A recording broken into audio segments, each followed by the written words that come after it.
What profit have I of my human soul? If it is like that, then what do I live here? Why I taken this human birth at all then? You see, if both heaven and hell are going to inflict tortures on me, why should I exist at all? What profit have I of my human soul? I toil like the animal die. But why does he think himself superior to an animal?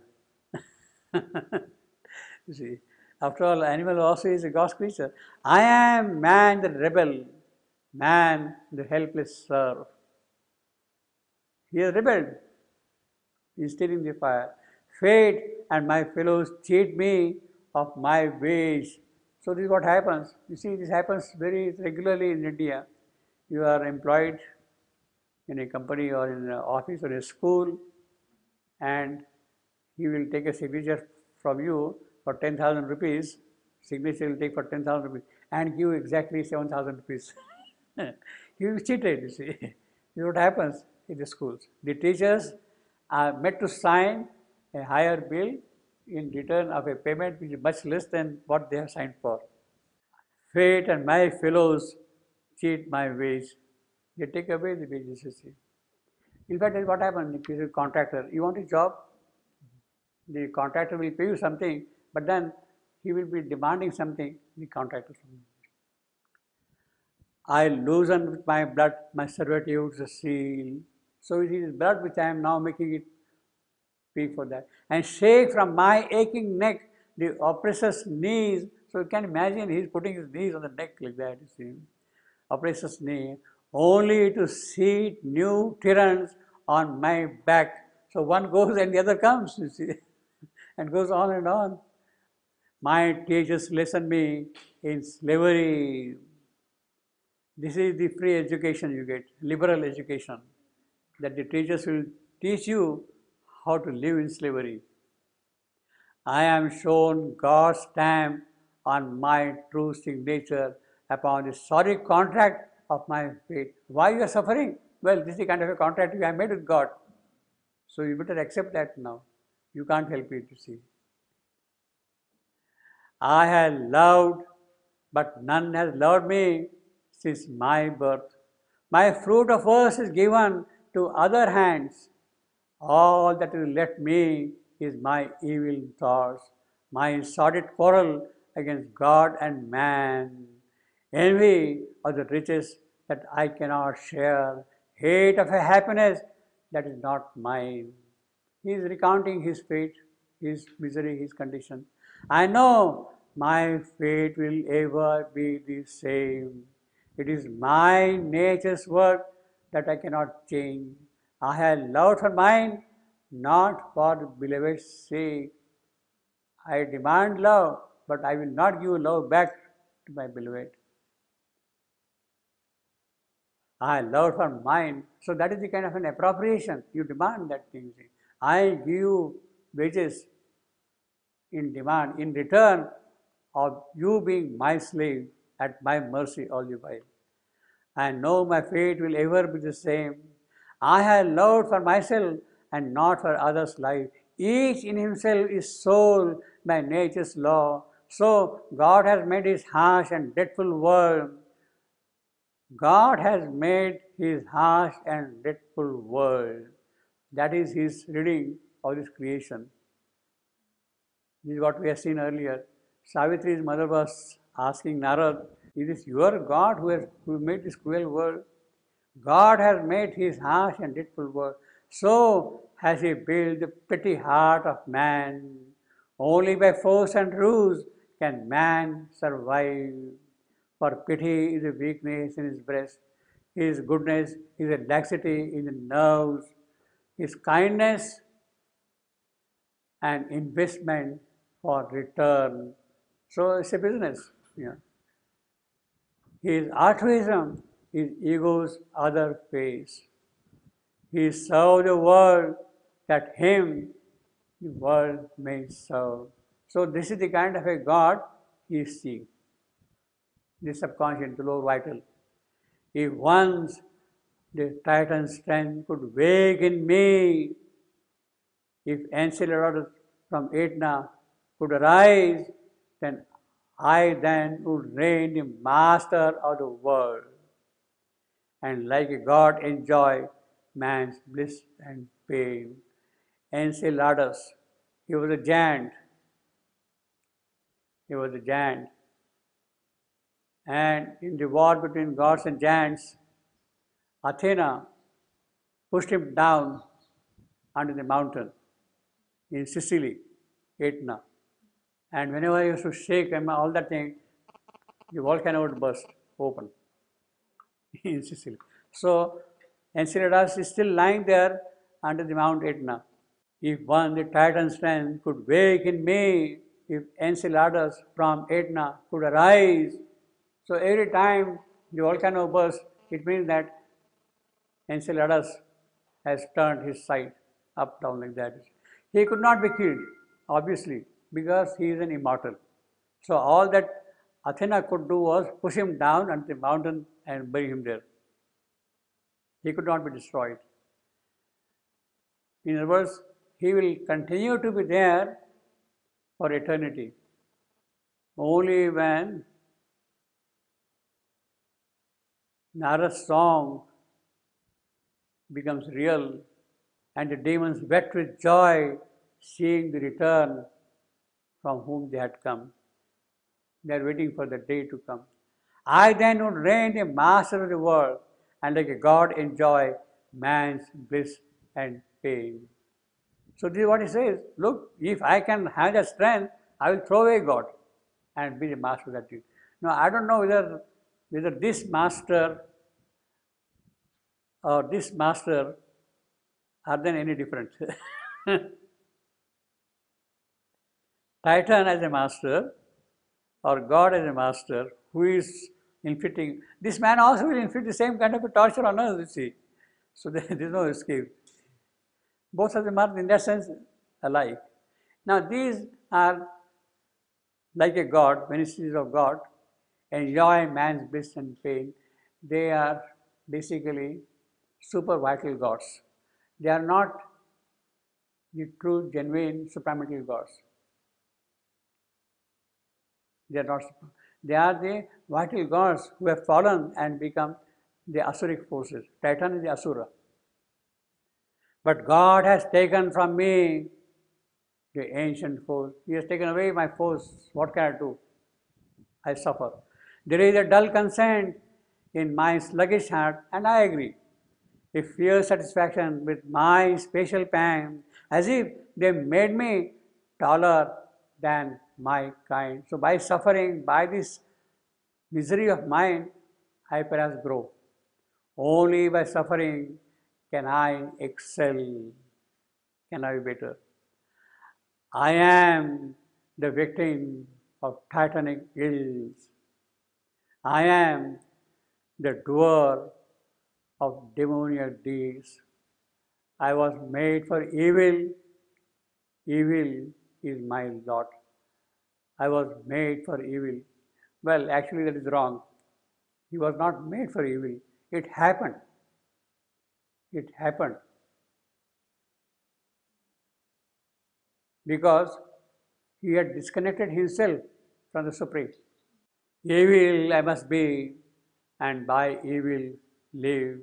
Not other can I do, but be myself. So helplessly I am here. Let me be what I am all the while. What nature made me, that I must remain. I suffer and toil and weep. I moan and hate. I hate this God, but I can't help it. I suffer. See, I suffer. This is a very beautiful line poetically. I suffer and toil and weep. I moan and hate. I suffer. First foot is I suffer. I am.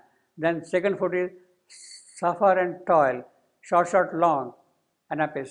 I suffer and toil and weep and I moan and hate. I am. You see. So first foot is I am, second foot is an anapist, and the other 3 feet are again I am.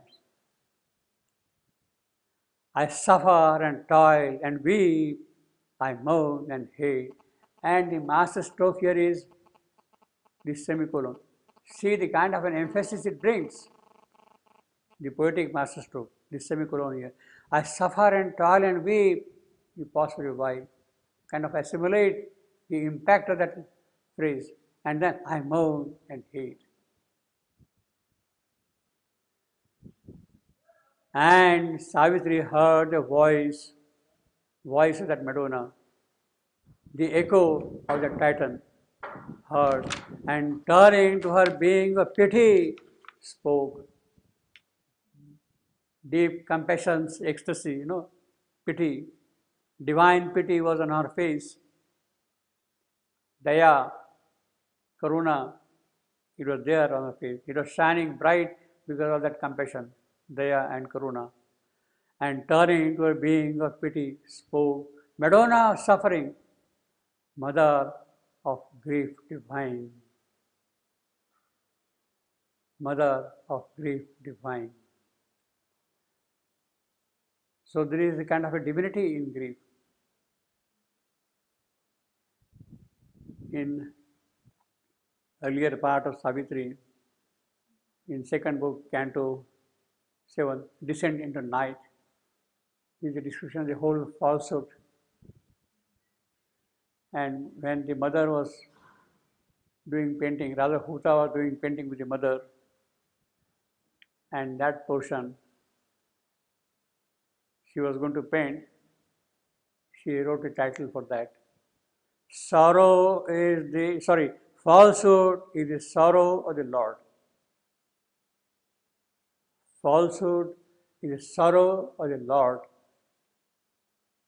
Under that painting she wrote, falsehood is the sorrow of the Lord. Here is the grief divine. It is also a part of the Lord of divine.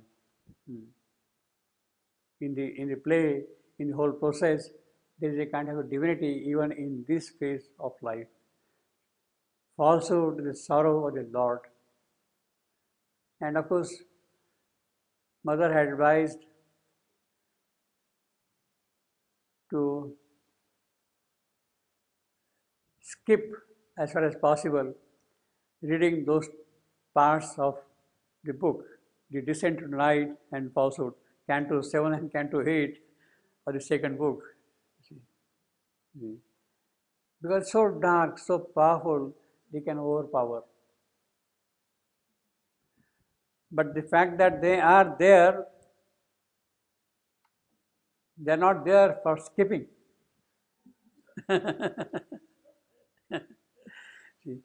Because when you read those things also, the text itself gives you the strength to withstand the impact of all that falsehood and suffering. When she is talking of this thing, divine grief and pity, see, you don't really feel that. The text itself is providing you the necessary force to withstand and take hold of all that in your position. So don't skip that part, because the strength will come there from that also. Madonna suffering, Madonna, my lady, Madonna, my lady of suffering, mother of great divine. She is the one who brings divine. Now, he says of mother, as I told you, all these powers, he is giving an example of 3 here. A few gods appeared, few powers, few forms appeared rather. They are all in our subliminal. And it is they who create the necessary forms within us. Therefore, they are mothers. She is creating that thing within us, that feeling. That is the character of our svabhava, nature, personality. It is required for a certain purpose. And therefore, she is creating that thing there. Because down below is the subconscious. To meet that thing, there has to be the divine element also from above, and that is what is present in the subliminal. So, Like that, in the case of the mental being, we have these 4, 5 prominent powers I told you last time: Maheshwari, Mahakali, Mahalakshmi, Mahasaraswati. They are seated there in the subliminal, and it is they who have created our personality. If you want to go beyond the mental being, then higher powers should get formed in us. They should create their powers within us. And it is that which the soul is sort of promoting. And when those things are fully formed, then you slowly start moving towards a being greater than the mental being. Mother of grief divine, thou art a portion of my soul.